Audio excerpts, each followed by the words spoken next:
Hello everyone, Saturday mini vlog ಇದು. ಇವತ್ತು ನಾನು ಜಿಮ್ಗೆ ಹೋಗಬೇಕಾಗಿತ್ತು. ಸೊ ಪ್ರೀ ವರ್ಕೌಟಿಗೆ ಏನಾದರೂ ತೊಗೋಬೇಕಲ್ಲ. ಯೂಶ್ವಲಿ ನಾವೇನು ಮಾಡ್ತೀವಿ, ಜ್ಯೂಸಸ್ ತೊಗೋತೀವಿ, ಲೈಮ್ ಜ್ಯೂಸ್ ಈ ಥರ ತೊಗೋತೀವಿ, ಅಥವಾ ಏನು ತೊಗೋಬೇಕನ್ನೋ ಕನ್ಫ್ಯೂಷನಲ್ಲೇ ಇರ್ತೀವಿ.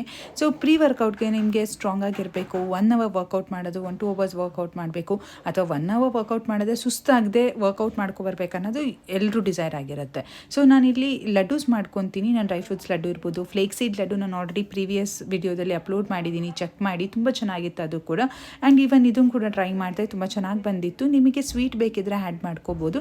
ಇದಕ್ಕೆ ಬೇಕಾಗಿರೋ ಇಂಗ್ರೀಡಿಯೆಂಟ್ಸ್ ತುಂಬ ಕಮ್ಮಿ. ಒಂದು ಪ್ಯಾನಲ್ಲಿ ಬಾದಾಮಿ ಮತ್ತು ಪಂಪ್ಕಿನ್ ಸೀಡ್ ಆ್ಯಸ್ ವೆಲ್ ನೀವು ವಾಟರ್ಮೆಲನ್ ಸೀಡ್ಸ್ನ ಆ್ಯಡ್ ಮಾಡ್ಕೋಬೋದು. ನಾನು ಇಲ್ಲಿ ಪಂಪ್ಕಿನ್ ಆ್ಯಂಡ್ ವಾಟರ್ಮೆಲನ್ ಸೀಡ್ಸ್ ಎರಡೂ ತೊಗೊಂಡಿದ್ದೀನಿ. ಎರಡನ್ನೂ ರುಬ್ಕೊಂಡು ಒಂದು ಬೌಲಲ್ಲಿ ಹಾಕಿ 2 ಸ್ಪೂನ್ ತುಪ್ಪ ಹಾಕಿ, ಹಾಲಲ್ಲಿ ಬೇಕಿದ್ರು ಕಲಿಸ್ಬೋದು, ಇಲ್ಲ ನೀರಲ್ಲಿ ಬೇಕಿದ್ರು ಕಲಿಸ್ಬೋದು.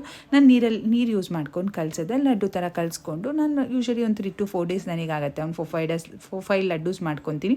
3 to 4 ಡೇಸ್ ಆಗುತ್ತೆ. ಆ್ಯಂಡ್ ತುಂಬ ಸ್ಟ್ರಾಂಗಾಗಿ ನಾವು ಆರಾಮಾಗಿ ಸ್ಟ್ರೆಂತಲ್ಲಿ ವರ್ಕೌಟ್ ಮುಗಿಸ್ಕೊಂಡು ಬರ್ಬೋದು. ಯಾವುದೇ ರೀತಿ ಸುಸ್ತಾಗಲ್ಲ. ಈಗ 1 ಅವರ್ ಮಾಡ್ತಿದ್ದವ್ರು ನನಗೆ ಒಂದೊಂದ್ಸತಿ ಅನಿಸುತ್ತೆ, ಅಯ್ಯೋ ಸಾಕಪ್ಪ ಮನೆಗೆ ಹೋಗೋಣ ಅಂತ.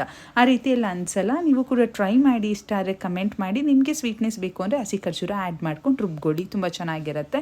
ಆ್ಯಸ್ ವೆಲ್ ಇವತ್ತು ಅಲ್ಲಿಂದ ಮುಗಿಸ್ಕೊಂಡು ಬಂದು ನಮ್ಮ ನೆಲಮಂಗಲದಲ್ಲಿ ಕಡಲೆಕಾಯಿ ಪರಿಸೆ ಇತ್ತು, ಕಡಲೆಕಾಯಿ ಜಾತ್ರೆ ಇತ್ತು. ಸೊ ನೆಲಮಂಗಲದೊಡೆ ಆಗಿ ಒಂದು ಸತಿನೂ ನಾನು ಆ ಜಾತ್ರೆಗೆ ಹೋಗಿಲ್ಲ. ಸೊ ಹೋಗ್ಬಿಟ್ಟು ಬರೋಣ ಅಂತ ನನ್ನ ಹಸ್ಬೆಂಡ್ ಅಂದರು. ಹೋಗಿ ಬರೋಣ ಅಂತ ಹೇಳಿ ಹೋದೆ. ಫಸ್ಟ್ ಟೈಮ್ ಅಂತೆ ವೀಕೆಂಡಲ್ಲಿ ಬಂದಿರೋದು ಈ ಜಾತ್ರೆ. ನೀವು ನೆಲಮಂಗಲದವರಾಗಿದ್ದರೆ, ನೀವು ಅಕ್ಕಪಕ್ಕದಲ್ಲಾಗಿದ್ದರೆ ದಯವಿಟ್ಟು ಹೋಗಿ ವಿಸಿಟ್ ಮಾಡಿ. ತುಂಬ ಚೆನ್ನಾಗಿದೆ. ಆ್ಯಂಡ್ ತುಂಬ ಸ್ಟಾಲ್ಸ್ ಹಾಕಿದ್ದಾರೆ, ತುಂಬ ಚೆನ್ನಾಗಿದೆ. ನಮಗಂತೂ ತುಂಬ ಇಷ್ಟ ಆಯಿತು. ಕಡಲೆಕಾಯಿ ಪರಿಸೆಗೆ ಬಂದಮೇಲೆ ಕಡಲೆಕಾಯಿ ತೊಗೊಳ್ದೆ ಬರೋಕ್ಕಾಗತ್ತೆ. ಕಡಲೆಕಾಯಿ ತೊಗೊಂಡು ಮನೆಗೆ ಬಂದು ಇದಾಗಿತ್ತು ಮಿನಿ ಬ್ಲಾಗ್.